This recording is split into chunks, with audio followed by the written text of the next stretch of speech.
भगवान कहते हैं गोपियों से, आप आई हो अच्छी बात है, आपका स्वागत है, स्वागतम वो महाभागा प्रियम किम करवाणी वा। जब बांसुरी बजाई, बंसी बट पर कृष्ण है, सभी गोपियों को रास के लिए बुलाया और स्वागत किया। स्वागत करने के बाद कहते हैं गोपियों, ब्रूतागमन कारणम, किस कारण से मेरे सामने आई हो। अब गोपियां चक्कर में पड़ गई। पहले तो बुला लिया रास लीला करने, और अब कहते हैं प्रभु क्यों आई हो।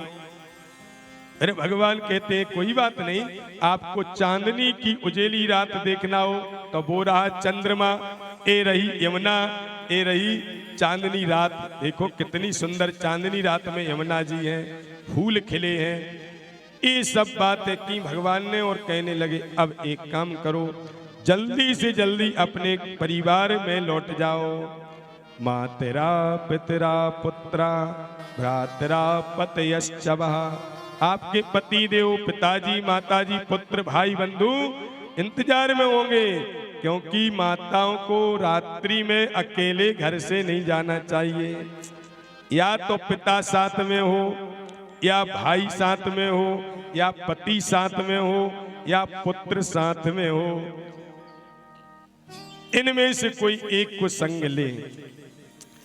आप अकेली आ गई सब अपने अपने घर से, इसलिए लौटो चांदनी की रात्रि देख के। अब गोपियां कहती हैं प्रभु पहले तो आपने बुला लिया, अब क्यों संसार की ओर लौटाते हो। आप ही हमारे सर्वस्व हो, आपके चरणों में हम आ चुके, तो आप वापस मत भेजो। भगवान बोले अच्छा, इसका मतलब आपका घर में झगड़ा हो गया, पति से हो गया झगड़ा। होता है ना घर में हुई खटपट, चल साधु के मठ पर। ऐसा आजकल थोड़ी मनमुटाव घर में हुआ तो पुत्र कहता है हम चले वृंदावन, हम चले अयोध्या, पिताजी कहते हैं अब तुम संभालना, हम चले तीर्थों। लेकिन वो वैराग्य थोड़ी देर के लिए होता है। यहाँ तो बड़ी बड़ी बातें हम सच बोल रहे। पड़ोसी से कहते हैं अब यदि बच्चों ने नहीं सुनी तो हम तो वृंदावन में ही बस जाएंगे।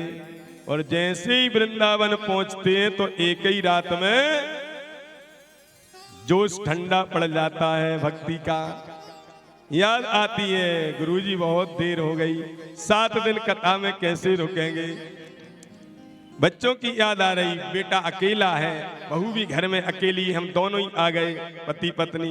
कहने का भाव, ये तो खटपट होती भी रहती है फिर भी घर नहीं छूटता है। भगवान कहते हैं तुम लोग ऐसे ही कहीं तो स्वभाव से नहीं आ गई, लड़ाई थोड़ी हुई और आ गए। अरे घर में कहा सुनी होती है, उसका बुरा नहीं मानना चाहिए, जाओ घर में। अब गोपियां कहती हैं हम तो तुमको छोड़ के कहीं नहीं जाने वाले। तब भगवान ने यहाँ उपदेश दिया है, पतिव्रता स्त्री का एक ही कर्तव्य है, एक ही धर्म है, मन से, वचन से और वाणी से। यानी वचन यानी वाणी, और कर्म से, मन से, तन से, वाणी से, तीनों से पति को अच्छे बने रहो। तन से भी पति की सेवा करो, मन भी प्रसन्न रखो, और वाणी भी कठोर मत बोलो।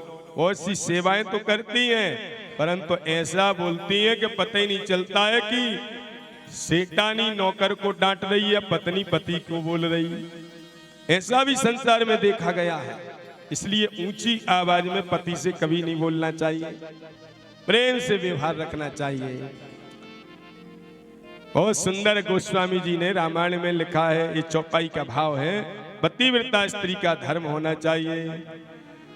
आइए इस चौपाई को हम लोग गुनगुनाते हैं।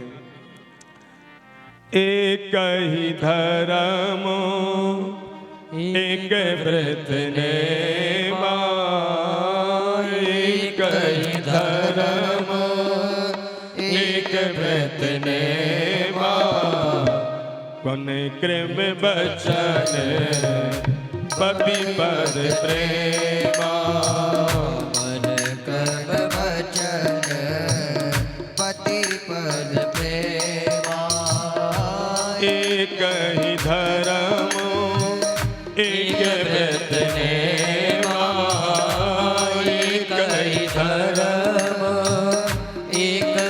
नेमा काये बचन मन पति पद प्रेमा काये बचन मन पति पद प्रेमा। एक ही वचन, एक ही धर्म है माताओं का, काया से, वचनों से और मन से। काया यानी शरीर, पति का ख्याल रखना चाहिए, पति की आज्ञा का पालन